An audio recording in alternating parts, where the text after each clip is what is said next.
Hello students, welcome back to my channel physics by engineer Ashish Mishra. आज मैं एक नया टॉपिक लेके आया हूँ आपके सामने बेटा, vector form of Coulomb's law. देखिए बेटा, लास्ट क्लास में हम लोगों ने कूलम्स लॉ के बारे में डिस्कस किया था, जिसमें हमने ये कैलकुलेट किया था कि 2 पॉइंट चार्जेस के बीच में कितना फोर्स लगता है। कितना फोर्स मतलब फोर्स का मैग्नीट्यूड हम लोगों ने कैलकुलेट किया था, और वो फोर्स का मैग्नीट्यूड था F is equal to 1/4 pi epsilon not Q1 Q2 upon R square. ठीक है, तो ये जो फोर्स हम लोगों ने कैलकुलेट किया था लास्ट क्लास में, ये फोर्स का मैग्नीट्यूड था। ठीक है ना। आज हम लोग क्या करने वाले हैं, वेक्टर फॉर्म पढ़ने वाले हैं। किसका वेक्टर फॉर्म? कूलम्स लॉ का। क्यों ज़रूरत पड़ रही है हमको वेक्टर फॉर्म पढ़ने की बेटा?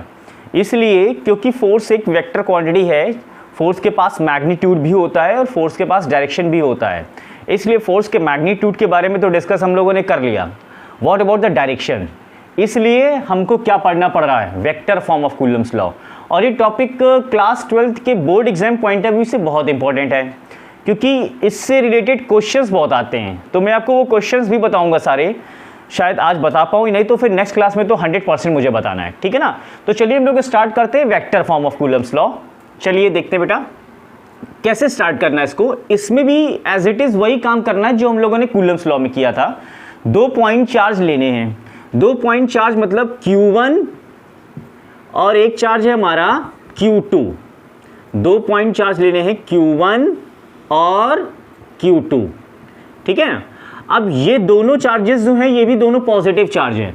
ठीक है, तो पॉजिटिव चार्ज के बीच में कौन सा फोर्स लगता है? ऑब्वियस सी बात है, रिपल्शन लगता है। ये बता चुके अपने पिछले लेक्चर्स में, पिछले वीडियोस में। ठीक है, अब ये Q1 Q2 पर फोर्स लगाएगा, बिल्कुल लगाएगा। देखिए ये फोर्स लगेगा। अब ये फोर्स लग रहा है, ठीक है, किस पर लग रहा है? Q2 पर लग रहा है। तो जिस पर फोर्स लग रहा है उसको पहले लिख दीजिए 2। अच्छा, लगाने वाला कौन है? 1। तो F21 वेक्टर। ठीक है ना। सिमिलरली ये जो Q2 चार्ज है ये 1 पर भी फोर्स लगा रहा है, तो 1 पर फोर्स लगा रहा है इस तरह से। ठीक है, तो इसको कैसे लिखेंगे? F12 vector.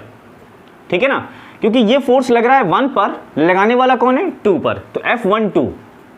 इसी तरह से डायरेक्शन के लिए देख लेते हैं, R21 cap and R12 cap. ये R21 कैप और R12 कैप क्या है? डायरेक्शंस हैं। और कैप का मतलब यहां पर क्या? Unit vector. यूनिट वेक्टर के बारे में हम लोगों ने क्लास 11th में स्टडी किया हुआ है। क्या स्टडी किया हुआ है? जिसका मैग्नीट्यूड 1 होता है, ठीक है ना, जिसका मैग्नीट्यूड 1 होता है वो वेक्टर कहलाता है यूनिट वेक्टर। और साथ ही साथ में हम लोगों ने ये भी स्टडी किया है, यूनिट वेक्टर डायरेक्शन को शो करता है। ये कॉन्सेप्ट हम लोगों ने क्लास 11th में पढ़ के आए हम लोग। ठीक है ना। अब बात आती है कि इन फोर्स के एक्सप्रेशन को हमें किस तरह से लिखना है, तो देखते हैं बेटा कैसे लिखना है। सबसे पहले हमने लिखा F12 वेक्टर। वेक्टर को लिखने का तरीका क्या है हमारे पास? ठीक है ना।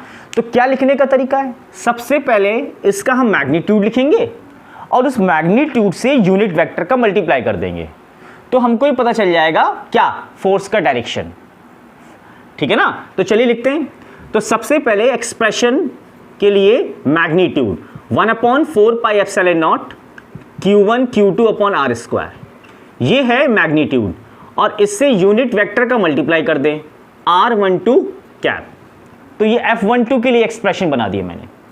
सिमिलरली F21 वेक्टर क्या लिखेंगे? सबसे पहले magnitude 1/4 pi epsilon not Q1 Q2 upon R square R21 cap. 2 expression मैंने बना दिए, F12 और F21। इन दोनों रिजल्ट को देख करके क्या लगता है, हमें विजुलाइज करना, देखना है। ये दोनों रिजल्ट हमको क्या बता रहे हैं? ये दोनों रिजल्ट हमको ये बता रहे हैं कि जो R12 है कैप, वो R21 के इक्वल है। ठीक है ना, मैग्नीट्यूड में इक्वल है, लेकिन डायरेक्शन में अपोजिट है। तो यहां पर साइन क्या लगा देंगे? माइनस। इसी तरह से हम लोग F12 को इक्वल लिख सकते हैं F21 के इक्वल, लेकिन with the sign of minus. मतलब ये कहने का मतलब है कि ये दोनों फोर्सेस जो लग रहे हैं ना, Q1 Q2 पे लगा रहा है, Q2 Q1 पे लगा रहा है, इन दोनों फोर्सेस के मैग्नीट्यूड इक्वल्स है, बट डायरेक्शन में कैसे हैं दोनों फोर्स? अपोजिट हैं। तो ये जो हमने बताया आपको ये वेक्टर फॉर्म है, लेकिन ये कौन सा? फर्स्ट फॉर्म बोलेंगे इसको। असल में हम लोग vector form of Coulomb's law के 3 फॉर्म पढ़ने वाले हैं। तो ये जो मैंने आपको एक्सप्लेन किया है ये फर्स्ट फॉर्म है। अब हम लोग सेकेंड फॉर्म पढ़ने वाले हैं। तो चलिए स्टार्ट करते हैं सेकेंड फॉर्म। सेकेंड फॉर्म कुछ है नहीं, फर्स्ट फॉर्म से ही सेकेंड फॉर्म आया है। कैसे? इसके लिए आपको क्लास 11 की पढ़ी हुई नॉलेज काम आएगी। कौन सा चैप्टर? वेक्टर। ठीक है ना? देखिए कैसे R12 कैप को हम कैसे लिख सकते हैं? कैसे लिख सकते हैं? यूनिट वेक्टर का साइन है कैप, बर्थडे की टोपी। R12 फुल वेक्टर, इसको मैंने फुल वेक्टर कह दिया, और इसी के मैग्नीट्यूड से डिवाइड कर दीजिए, तो ये यूनिट वेक्टर का एक्सप्रेशन आ गया। इसी तरह से R21 को लिख दीजिए cap equal to R21 full vector upon R। तो ये जो मैंने एक्सप्रेशन लिखा हुआ है ये यूनिट वेक्टर का एक्सप्रेशन है। अब इसी की वैल्यूज को यहां पर पुट कर दीजिए F12 में और F21 में। तो चलिए कैसे पुट करना है? F12 vector equal to 1 upon 4 pi epsilon not Q1 Q2 upon R square. इतना तो सेम है। अब R12 जगह क्या लिख दे? ये वाला एक्सप्रेशन लिख देते हैं। तो R12 full vector upon R, तो R स्क्वायर इंटू R कितना हुआ? R cube. तो F12 vector 1 upon 4 pi epsilon not Q1 Q2 upon R square, R12 full vector upon R cube. F12 का बना दिया मैंने। सिमिलरली F21 के लिए बना सकते, मैं इसको यहां लिख रहा हूं F21 वेक्टर इक्वल टू, देखिए इतना पार्ट तो आपको सेम लिखना है, 1 upon 4 pi epsilon not Q1 Q2 upon R square. R21 की जगह यही लिख दीजिए R21 full vector upon R। तो एक्सप्रेशन क्या बना? F21 is equal to 1 upon 4 pi epsilon not Q1 Q2 upon R cube into R21 full vector. तो देखिए ये सेकेंड फॉर्म हो गया। ठीक है ना? ये आसान है, कुछ ज़्यादा टफ नहीं है। ये डायग्राम को आपको याद रखना है। डायग्राम के बाद इस डायग्राम से ही हमने क्या बना लिया? Expression, vector form. बड़ा ही इंपॉर्टेंट टॉपिक है ये। ठीक है ना? तो आई होप ये टॉपिक आप समझ पा रहे होंगे, फर्स्ट फॉर्म सेकेंड फॉर्म। अब कूलम्स लॉ की वेक्टर फॉर्म की थर्ड फॉर्म पढ़ते हैं, पोजीशन वेक्टर के टर्म्स में। किसके टर्म्स में? पोजीशन वेक्टर के टर्म्स में। तो चलिए अब हम लोग थर्ड फॉर्म को भी देख लेते हैं। चलिए इसमें फिगर को रफ कर रहा हूं सब अब, और vector form of Coulomb's law की थर्ड फॉर्म पढ़ेंगे। थर्ड फॉर्म देखिए कैसे होती है वो थर्ड फॉर्म। आप लोग को बेटा इसके लिए वेक्टर पोजीशन वेक्टर के बारे में पता होना चाहिए। देखिए इसके लिए हमको क्या चाहिए? पहले हेडिंग लिख देता हूं, in terms of position vector. ये थर्ड फॉर्म है,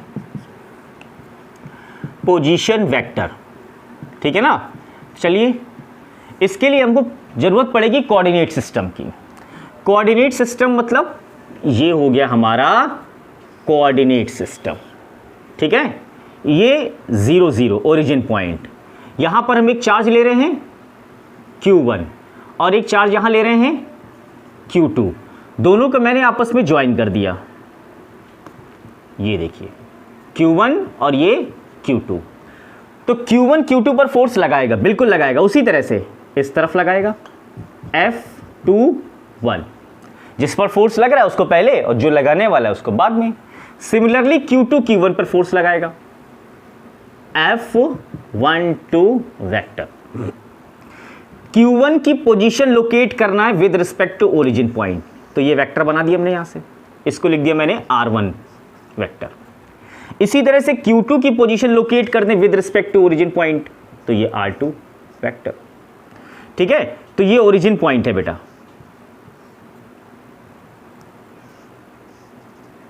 ठीक है? इसको हमने कुछ डेल्टा R सपोज कर लिया, इन दोनों के बीच की डिस्टेंस को। ठीक है? अब यहां पर हम लगाएंगे triangle law of vector addition. ये x एक्सिस और ये y axis. Triangle law of vector addition को क्या बताता है? इस वेक्टर को और इस वेक्टर को ऐड करें, this this vector plus this vector equal to this vector. तो r1 vector plus delta r vector equal to r2। यहां से डेल्टा r की वैल्यू निकाल लें तो ये क्या आ जाएगा, r2 vector minus r1 vector, मतलब final position minus initial position, r2 minus r1। ठीक है ना। अगर हम इसके मैग्नीट्यूड की बात करेंगे तो mod of delta r equal to mod of r2 minus r1, यही तो बात है। ठीक है ना। तो आप देख रहे हैं ना, मैग्नीट्यूड मतलब मॉड लगा दिया, तो यहां से Q1 की पोजीशन को लोकेट किया with respect to origin point, यही तो पोजीशन वेक्टर है। Q2 की पोजीशन को लोकेट किया with respect to origin, that is a position vector. इन दोनों के बीच की डिस्टेंस हमने कुछ डेल्टा r वेक्टर मान लिया। ठीक है ना। डेल्टा r कैसे निकालना है, triangle law of vector addition, मैं लिख देता हूं यहां पर by triangle law of vector addition.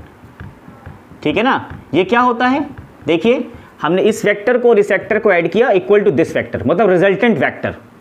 Delta r की वैल्यू कैसे निकाली, r1 को उधर ले गए, r2 माइनस r1। ठीक है ना।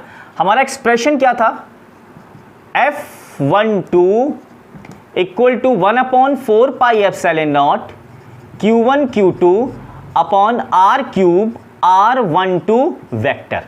तो इस R की जगह हम ये एक्सप्रेशन लिख देंगे अब।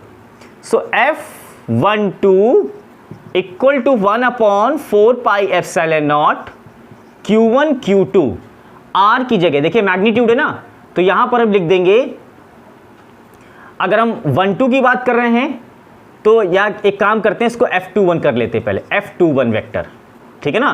तो इसको कैसे लिखेंगे, R2 माइनस R1 का, इसको भी चेंज कर लें, R2 माइनस R1 का होल क्यूब इंटू R21। तो ये एक्सप्रेशन कहां से आई है, ये इसी से तो आया। फिर से देख लीजिए इसको एक बार, F21 एक्सप्रेशन लिख रहे हैं तो magnitude 1/4 pi epsilon not Q1 Q2 upon R cube R21। यहां पर इस R की जगह इसको मैंने पुट लिख दिया यहां पर R2 minus R1, final position minus initial position, R2 minus R1 का होल क्यूब। तो ये एक्सप्रेशन किसके टर्म्स में था, पोजीशन वेक्टर के टर्म्स में। तो ये 3 फॉर्म हो गई कूलम्ब्स लॉ की, vector form of Coulomb's law. ठीक है। यहां पर सिर्फ और सिर्फ हमने क्या बताया, जो फोर्स दो चार्जेस के बीच में लग रहा है उसके डायरेक्शंस के बारे में हमने आपको यहां पर सिर्फ इंडिकेट किया है, और उसी फोर्स का एक्सप्रेशंस निकाला है डिफरेंट फॉर्म में, first form, second form, third form बना दिया इसके तीनों फॉर्म। तो इसमें आपको कोई कंफ्यूज होने की ज़रूरत नहीं है। देखिए बेटा, अब तक हमने इलेक्ट्रोस्टैटिक्स के 3 वीडियोज़ अपलोड कर दिए हैं यूट्यूब में, चौथा लेक्चर ये है। तो जब तक आप पहला लेक्चर नहीं देखोगे, दूसरा लेक्चर नहीं देखोगे, तीसरा नहीं देखोगे, तो चौथा बिल्कुल नहीं समझ में आने वाला। तो इसकी प्लेलिस्ट में बना रहा हूँ, उस प्लेलिस्ट में सारी वीडियोस आपको मिल जाएंगे, 1 बाय 1 करके देख लीजिए, स्टडी करिए, सारी चीज़ें आपको समझ में आएंगी। ठीक है ना। तो इस बात को ध्यान रखिएगा। चलिए आज के लिए इतना ही काफ़ी। कल मैं आप लोगों के लिए स्पेशल क्लास लेकर के आ रहा हूँ न्यूमेरिकल्स की, जो कि 1.5 घंटे क्लास रहेगी सिर्फ न्यूमेरिकल्स की, कूलम्ब्स लॉ से रिलेटेड, वेक्टर फॉर्म से रिलेटेड, सारे जितना भी हम लोगों ने अभी तक टॉपिक पढ़ा है उन सारों से रिलेटेड मैं न्यूमेरिकल्स की एक शीट लेकर के आऊँगा। उस शीट से मैं आपको क्वेश्चन सारे बताने वाला हूँ। सो कल का लेक्चर बहुत इंपॉर्टेंट होने वाला है। ठीक है ना। तो आज के लिए इतना ही काफ़ी। कल हम आप लोग से मिलते हैं। इसको रिवाइज करिएगा, एक बार देख लीजिएगा, पढ़ लीजिएगा, और हम कल की क्लास में न्यूमेरिकल्स डिस्कस करेंगे। Okay, thank you.